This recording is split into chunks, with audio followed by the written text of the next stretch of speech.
Mr. Bennett, first question, I guess. Do you think he was right to say that you've eliminated thousands of terrorists?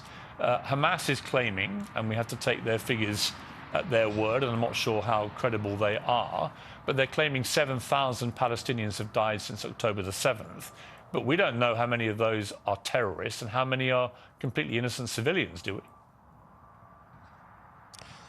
Well, Israel and the IDF always target the Hamas terrorists. Yes, sometimes the Hamas terrorists use civilians as human shields, but I wouldn't trust Hamas's statements. As we saw just a few days ago, it was Islamic Jihad who shot a rocket at a Gazan hospital. Hamas claimed it was Israel. The whole world echoed that for about 24 hours until it turned out that it's a total lie, and it indeed was Islamic Jihad. So I wouldn't assign too much weight to their words, especially given that they're a group of rapists and murderers. So why would you trust them? No, I completely concur that you don't have to take their figures just because they say these are the figures. But what is clear is a lot of civilians, innocent people, as well as, I presume, some terrorists are being killed so far by the Israeli response with the airstrikes. It's clear also that a major ground invasion will massively increase the number of innocent people who die. And I've asked this question to a lot of guests in the last 3 weeks. I'll ask it to you. What is a proportionate response? Because people are already saying, look, 1,500 people in Israel were killed. It was barbaric. It was evil. It was an act of horrible terrorism. But if 7,000 people, or several thousand, and whatever the correct number is, have already been killed in Palestine, what is the number which becomes unpalatable even for people on the Israeli side? So it's not about proportionality to what happened. It's about preventing what will happen. What we've realized is that we have a ISIS state on our border.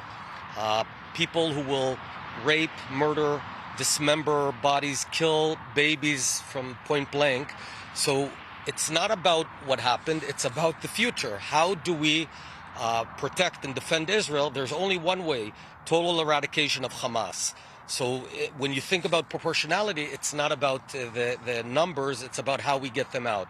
But I will say, Piers, that IDF is very focused on preventing unnecessary deaths. That's why we went out of our way, according to international law, and we allowed roughly 800,000 Gazans from northern Gaza to evacuate away from harm's way. So in the theater of operations, as has been already made public, is going to be primarily northern Gaza.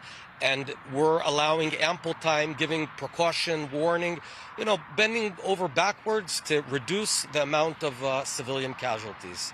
But what happens to those 800,000 Gazans if all their homes are completely destroyed?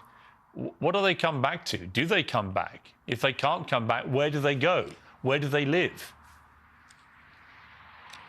Look, Israel's responsibility is not to provide housing and high quality of lives to an enemy state. I don't recall America or Britain asking those questions about Japan or Germany during World War II.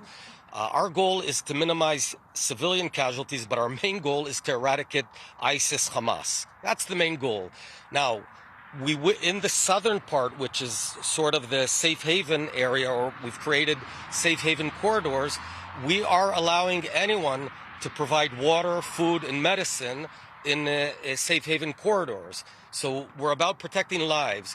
The fact that thousands of Gazan and Hamas citizens and terrorists went in and raped and killed Israelis, yes, it has meaningful consequences that they brought about themselves. I also want to point out that contrary to what people think, there were also many Gazan civilians that entered Israel, and just horrible things. For example, we have evidence in videos of Gazan civilians coming out and saying, that girl, we don't want to murder, keep her for rape. I want to rape her, that one we murder, that one we take hostage.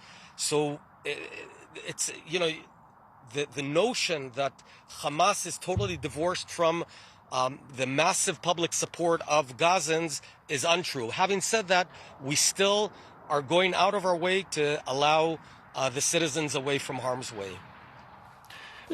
Queen Rania of Jordan was very vocal this week, gave a very impassioned interview in which she accused Israel of being an apartheid regime, said that there's always a distinction in the West between Israel's right to self-defense against any right of Palestinians to self-defense, which is always categorized as terrorism. She said that whilst what happened October the 7th was savagely barbaric, why is that terminology never used about what Israel does to Palestinians? What was your reaction to Queen Rania and that interview? Well, she totally lied and said simply wrong and reprehensible things. Let's unpack this. She talks about apartheid. Let's talk about apartheid. There's about 1.5 million Israeli Arabs. They vote in the elections. They have one ballot like I do. There's over a dozen Arab members of Knesset. We have Arab Supreme Court judges. So we have Arabs even serving, some of them in the military. They enjoy full equal rights in Israel. So saying that Israel is an apartheid state simply has nothing to do with the facts. If she wants to bring some facts to substantiate her lies, I challenge her. Bring me facts that show that Israel is apartheid. A. B. Regarding the barbarism and savagery of Hamas, Israel never, in our 75-year history, did anything near what they did. I want to explain. I today spoke to a family, the Zak family. The parents and the younger brother were murdered. They were waiting in the shelter, and the sister, Hadar, was not there. She told me that the dad was holding the shelter handle so the terrorists can't come in. What the terrorists did, they burnt the whole house and suffocated the mom, the dad, and young brother Sagi. His only comfort was they found Sagi and his mom hugged on the bed in the shelter as they were suffocating. This is something that no decent person would ever do. So shame on Queen Rania, shame on her. And the fact that she can say these blatant lies is simply deplorable. Many people in Israel, 80% I think in the latest poll, believe that Benjamin Netanyahu should express some personal responsibility and apology for the catastrophic failure of security and defense on October the 7th. You have now said publicly that you feel responsible for what happened on your watch as Prime Minister, which may have contributed to the failings. Why has Benjamin Netanyahu not done the same, and should he? You'd need to ask him. I don't want to stand here and criticize Israel's Prime Minister. I may have profound differences and thoughts, but I have a habit where I don't criticize Israeli leaders during war, and certainly not in international press. But there's no doubt it was a catastrophic failure, and he is the guy at the top. If you had been Prime Minister, which you were several years ago, and this had happened on your watch, would you have resigned? I don't want to go into that because, again, it's domestic Israeli politics. I have my set of ethics and standards that I adhere to for all my life. You have to send all these questions to Prime Minister Netanyahu.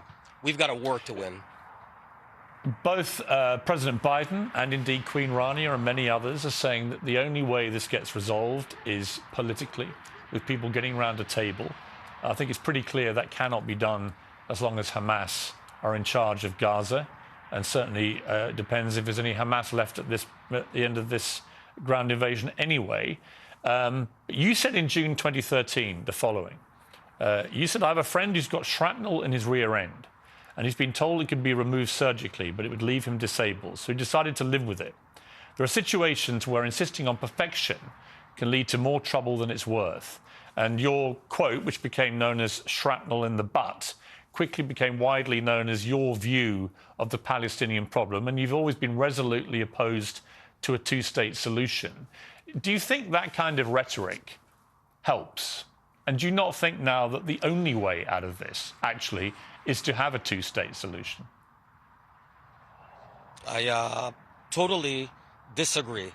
I think what people don't realize, and I think that you gave me a good opportunity now, Piers, to emphasize, we provided the Palestinians with a full-blown Palestinian state in Gaza. In 2005, since I think most of your viewers do not know this, Israel pulled out of Gaza, pulled out all its soldiers, pulled out all the Israelis living there, 8,000 Israelis, handed the keys to the Palestinian Authority. There was no siege, no blockade, nothing. And they had the opportunity to turn their state into Singapore. And from the very first moment, Piers, they began shooting rockets, firing rockets at our towns. Since then, we've had tens of thousands of rockets from the very Gaza that we evacuated. So they had the full opportunity and they blew it. We did the same thing in Judea and Samaria, aka the West Bank. During Oslo Accords, we pulled out of all the major cities, Ramallah, Nablus, Hebron, Jenin, gave the keys to the PA, and what we got from year 2000 and on was a barrage of suicide attacks in Tel Aviv and in Haifa and Jerusalem. So what I've learned, I'm a very simple guy. I look at the facts, and by the way, all Israelis, the overwhelming majority of Israelis agree. Every time we hand land over to them, give them the responsibility and the keys, they turn it into a terror base against us. So how stupid can we be to try this failed approach for the fourth and fifth time? We need a different approach. And I don't want to govern the Palestinians. I have no desire. Most Israelis do not desire to govern them. So make no mistake. But certainly we cannot allow them to have any arms, any army, any terror organization. And the first and foremost thing that prevents peace is having Hamas. So there's no way to even imagine peace as long as Hamas exists on this territory.